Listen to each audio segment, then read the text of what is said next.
Alright guys, here is an experimental solar panel for me to backpack out in the backcountry. It's an eBay Chinese special. They claim that it's 30 watts. This panel right here is a commercial grade 20 watt panel. So roughly this is going to produce maybe 1.2 amps of juice in a 12 volt system. Both these are 12 volts, and it's in this state right here, the panels, this produces around 19 volts, and this produces, around 19 volts. You need a charge controller to bring it back down to 12 volts so it'll safely charge up devices, and especially your battery here. But we already gone through that before, and there's other videos that does that. So here is an EC5 connector. When I first got this panel, it had a lot of packaging. I mean, this is part of it right here. A lot of nylon, a lot of foam, and it weighed quite a bit. And this little cheapo sort of USB, and they call this a smart charger, but I read 19 volts coming out of this port here. I would hate to plug that into devices that is designed for like 16 volts or something like that, so that wasn't happening. And it's pretty heavy for having so few outputs and inputs or whatever.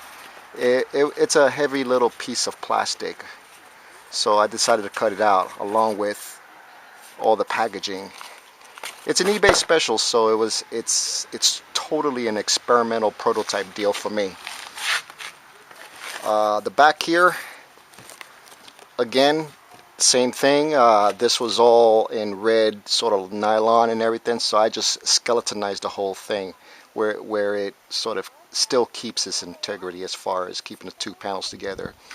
I thought each one of these panels produced 12 volts each, and they are in parallel, but in reality they are in series, meaning panel here produces 9.3 volts DC, so does this one. So they're both wired in such a way that they add the voltages together to get 18 to 19 volts. So I can't get by with just one of these panels if I want to go half power or something like that. I need to use both these panels, which is fine. I mean, fold it up, it folds up to that size. And compared to the 20 watt panel, there it is. So this panel here, I think it's maybe 1/3 bigger than this here, but that 1/3 gives me 10 extra watts, supposedly. Let's find out for sure. So I'm going to go ahead and plug this into my load here. I'm using this as a load, so it's going to draw as much current that this thing demands from the panels. So here is the little sort of solder job we did inside, making adapters. So comparing both panels, this one is at, right now it's like 3-4 o'clock, and pointing directly up towards the sun, I'm producing roughly 16 amps, or I take that back, 16 watts. But that's going through the charge controller, and the level here is being filtered through that charge controller, so it's not the actual output of the panels themselves. It would just be too much of a pain in the ass for me, so let's give it maybe 2 more watts just for shits and giggles. So 18 watts of power that the commercial grade panel is producing. Now with this one here, the Chinese eBay special, they claim 30 watts, but I actually measured 22 watts of, so this is producing half an amp more than this panel. For now, at these conditions that we have now, it's like I said, it's later in the afternoon. I don't have the high noon sun, the full sun, but I got quite enough. I'm producing 1.7 amps of juice at 12 volts using this panel here. So I would say that's pretty kick-ass, considering that this is a lightweight unit. A whole lot more lightweight than this guy here. And I will take full measurements of what the weight is later on. but it could be yeah, just like that, and it folds just a little bit, not that much. That's as much as I could go with it. But I could put that in the back plane of my pack, which I've done in the past, and it survived okay. So yeah, I'm pretty satisfied with this panel here, and like I said, this is a prototype. Look at it. I mean, it's just ripped to shreds by me, because I'm not satisfied with today's market in solar panel technology, except for the power film, but that's kind of expensive. But I wanted to kind of experiment with this stuff here for now until I could, you know, get some money for that, some other stuff. And so far so good. 22 watts, I'll take that over 16 watts any day. And we'll put that into practical application in a little bit here. So the bottom line with me sizing up this battery pack with a solar panel is, what is the maximum draw of this battery pack when I'm recharging it? Right now it's charging through the port here, and the circuitry in here, it's acting as a charge controller for the lithium battery. So I have to go in through the input port. I can't go directly into the battery terminal. It'll just jack stuff up and might explode on me. But the maximum draw is 1.1 amps of DC current, 12 volts to have this recharge at its most efficiency as dictated by the circuitry or the designers, the engineers of this device here. 20 watts produces 1.15 amps, roughly around there on average, with full sun. This is capable at 20 watts.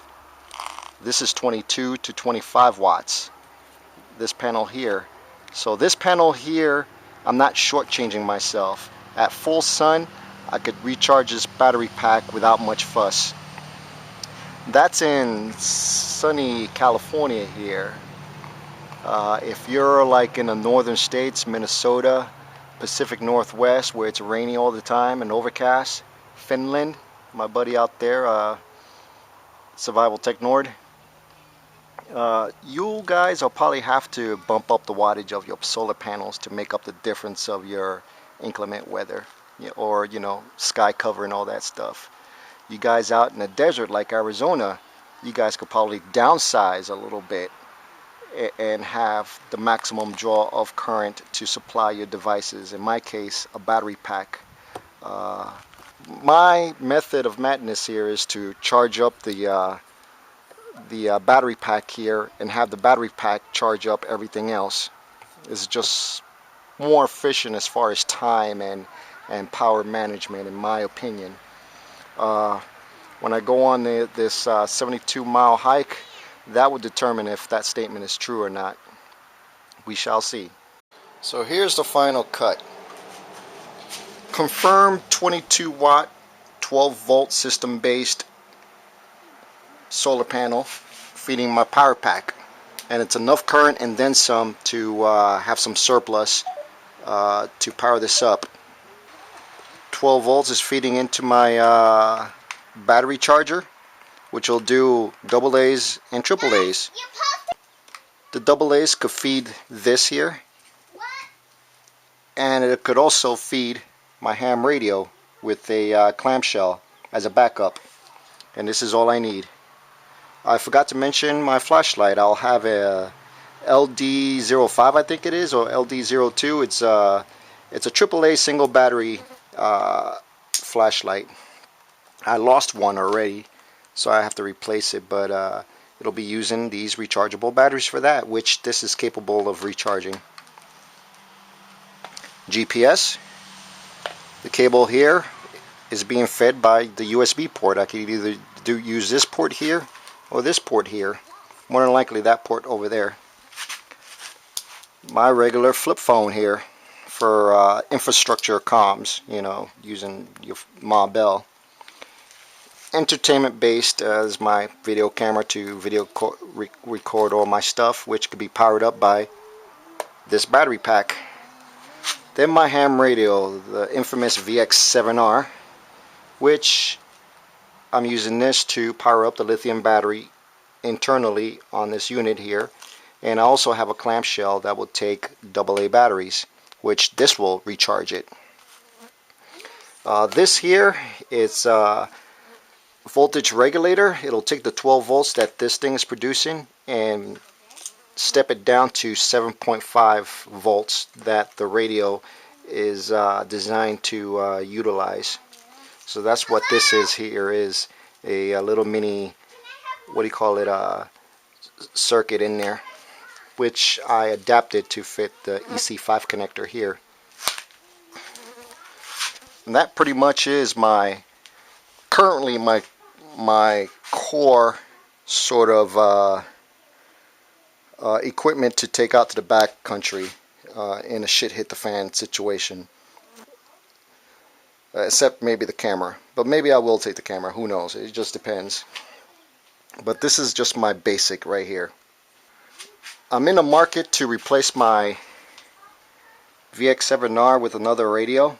I'm not going to say what it is yet, but it's got a GPS built in to it, and it also has the automatic packet reporting system protocol built into it. Basically, it's a tracking device, and it's a ham radio deal where you could actually transmit or your beacon your current location onto receivers out there in the field that's already fixed, and it will feed it into the internet, and people could actually track you on a map. You could also make a phone call, or not a phone call, but a text message over mobile to a smartphone over that system as well. So I'll demonstrate that when that comes around. I already demonstrated that with sort of bro engineering methods in prior videos. That newer radio, since it's already have a GPS built into it, I could retrieve my coordinates. I would not need this anymore, because I'll have maps with me, and I'll just plug in the numbers onto the map and find out exactly where I am. This is convenient to where the map is already loaded up on the screen here, and it's a comfort item for me. It just keeps me a little bit safer, just in case my regular navigation skills fails me, which that's not one of my strong points. So that is safety on my part right there. So let's slim this down to when I get that other radio, this will be, because this is going to be dropped. So, and we'll weigh the whole thing and see what it comes out to. So for a recreational loadout for backcountry backpacking, I'm looking at 4 pounds 14 ounces, almost 5 pounds of electronics gear. We're talking about navigation, camera, two-way radio, cell phone, and charging unit of some sort. So the new ham radio that I'm going to get is going to have a GPS built into it, so let's take that out. That reduces it to 4 pounds 5 ounces.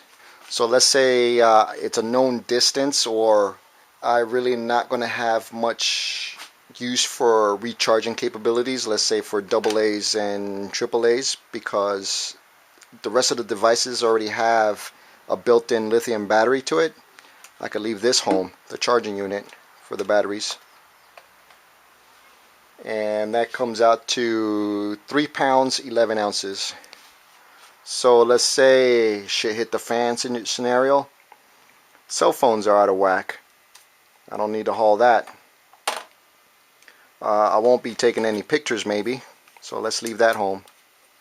So all I have left is my flashlight and a handful of disposable AAA batteries.